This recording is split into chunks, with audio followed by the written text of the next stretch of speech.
قارون کا خزانہ اور اس کا انجام۔ دوستوں، آج ہم جاننے والے ہیں قارون کا خزانہ اور اس کا انجام۔ دنیا کے کسی بھی خزانے کا ذکر قارون کے بغیر ادھورا ہے۔ بہت سے قصے، کہانیاں اور روایات میں قارون اور اس کے خزانے کے واقعہ مشہور ہے، لیکن آج ہم آپ کو قرآن شریف اور کچھ حوالوں سے قارون اور اس کے خزانے کا واقعہ بتائیں گے، جسے پڑھ کر آپ کو ایک بہترین نصیحت ملے گی۔ آپ سے گزارش ہے اسے پورا ضرور سنیں۔ دوستوں، قارون وہی شخص ہے جس کا ذکر قرآن مجید میں سبق حاصل کرنے کے لیے کیا گیا ہے۔ قارون حضرت موسیٰ علیہ السلام کے چاچا بصر کا بیٹا تھا۔ وہ بچپن سے ہی بے حد حسین اور خوبصورت تھا، اسی وجہ سے بنی اسرائیل کے لوگ اسے منور کہہ کر پکارتے تھے، یعنی خوبصورت۔ جب قارون جوان ہوا تو بہت نیک لوگوں میں وہ شمار کیا جانے لگا، یہاں تک کہ وہ توریت کا بہت بڑا عالم بن گیا۔ قارون اپنا زیادہ سمے حضرت موسیٰ علیہ السلام کی خدمت میں گزارا کرتا تھا، اسی وجہ سے وہ توریت کا بہت بڑا عالم بن گیا، اور وہ بہت اچھی آواز کا مالک تھا۔ وہ توریت کو خوبصورت انداز میں پڑھا کرتا تھا، اسی وجہ سے لوگ اس کا بہت ہی ادب اور احترام کیا کرتے تھے۔ قارون بھی حضرت موسیٰ علیہ السلام پر ایمان لے آیا، اور جب بنی اسرائیل کو تبتیوں کی غلامی سے آزادی ملی تو قارون بھی اپنی قوم کے لوگوں کے ساتھ مصر کو چھوڑ کر سرزمین موت کی طرف ہجرت یعنی رہنے کے لیے چل دیا۔ وہاں قارون کے حالات ایک دم سے بدل گئے اور اس کے ہاتھ میں بے شمار دولت آئی۔ دیکھتے ہی دیکھتے وہ اپنی قوم کا سب سے امیر شخص بن گیا۔ سود کا کاروبار کرنے لگ گیا، لوگوں سے فصلیں خرید کر کئی مہینے تک ان کو چھپا کر رکھتا اور پھر مہنگے داموں میں ان فصلوں کو بیچا کرتا تھا۔ پھر وہ ایسا امیر ہو گیا کہ اس کے خزانے کی چابیاں اونٹوں اور خچروں پر لادی جاتی تھی، اور ہر چابی چمڑے کی ہوتی تھی جو کہ ایک خزانے کی چابی ہوتی تھی۔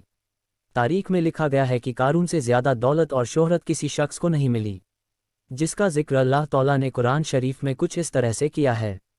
بے شک قارون موسیٰ علیہ السلام کی قوم سے تھا، پھر اس نے قوم پر ظلم کیا اور ہم نے اس کو اتنے خزانے دیے جن کی کنجیاں اٹھانا ایک طاقتور جماعت پر بھاری تھی۔ ایک اور جگہ پر اللہ تعالیٰ نے ارشاد فرمایا ہے، جب قارون سے اس کی قوم نے کہا گھمنڈ مت کرو، بے شک اللہ تعالیٰ اترانے والوں کو پسند نہیں کرتا، اور جو دولت تجھے اللہ تعالیٰ نے دیا ہے اس کے ذریعے سے اپنی آخرت کو بہتر کر اور اللہ کو راضی کر اور احسان کر جیسا اللہ تعالیٰ نے تجھ پر احسان کیا، اور زمین میں فساد مت کر، بے شک اللہ تعالیٰ فسادیوں کو پسند نہیں کرتا۔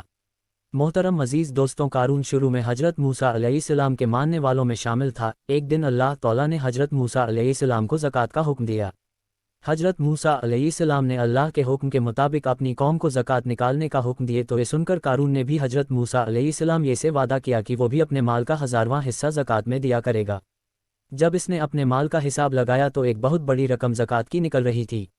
اس کے بعد اس کے دل میں لالچ پیدا ہو گئی اور وہ زکوٰۃ کے خلاف ہو گیا۔ اس نے ایک گندی چال چلی، اس نے بنی اسرائیل میں سے ہی ایک گروہ کو جمع کیا جو اس کے حمایتی تھے، انہیں جمع کیا اور کہا ہے بنی اسرائیل کے لوگوں، موسیٰ علیہ السلام نے ہمیں کئی حکم دیے جسے ہم سب نے مانا اور اس پر عمل کیا، لیکن اب موسیٰ کا ارادہ بدل گیا ہے، اب وہ تم سے تمہارا دولت چھین لینا چاہتے ہیں۔ قارون نے اپنی قوم میں سے ایک عورت کو کچھ پیسے دے کر حضرت موسیٰ علیہ السلام پر الزام لگانے کے لیے بھی کہا تاکہ حضرت موسیٰ علیہ السلام کو برا ثابت کیا جا سکے۔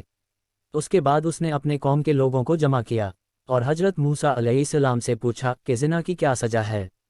حضرت موسیٰ علیہ السلام نے فرمایا جو بھی زنا کریں، چاہے اس کی بیوی بھی ہو، تو اسے شرمسار کیا جائے، یہاں تک کہ وہ مر جائے۔ قارون نے کہا حضرت موسیٰ علیہ السلام اگر یہ کام آپ نے کیا ہو تو بھی کیا یہی سزا کا حکم ہے؟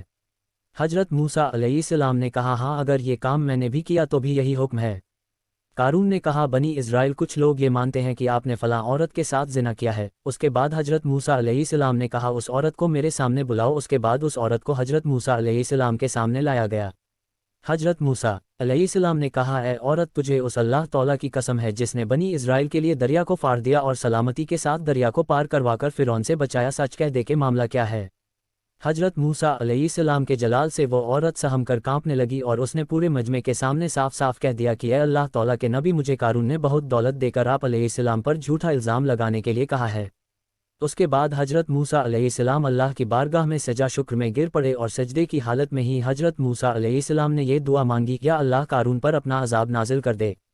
اس کے بعد وہ سبھی لوگ جو قارون کے ساتھ تھے وہ اس سے الگ ہو گئے، اور حضرت موسیٰ علیہ السلام نے اللہ تعالیٰ کے حکم سے زمین کو حکم دیا کہ اے زمین قارون کو اور خزانے کو ختم کر دے، تو زمین پھٹ گئی اور قارون کا خزانہ اور جو اس کے ماننے والے تھے سب لوگ بھی زمین میں دھنسنے لگ گئے، اور دیکھتے ہی دیکھتے قارون، اس کا محل اور اس کا خزانہ سب کچھ اس زمین میں دھنس گیا۔ جب یہ سب کچھ زمین میں دھنس گیا تو زمین دوبارہ بند ہو گیا جیسے پہلے تھی۔ محترم عزیز دوستوں، ہمیں جو چیز دی گئی ہے وہ صرف دنیا تک ہی ساتھ رہنے والی اور کام آنے والی ہے، جبکہ قارون کو بھی دنیاوی زندگی کا سامان دیا گیا اور اس نے اس پر غرور اور تکبر کیا تو وہ بھی فرعون کی طرح عذاب سے نہیں بچ سکا۔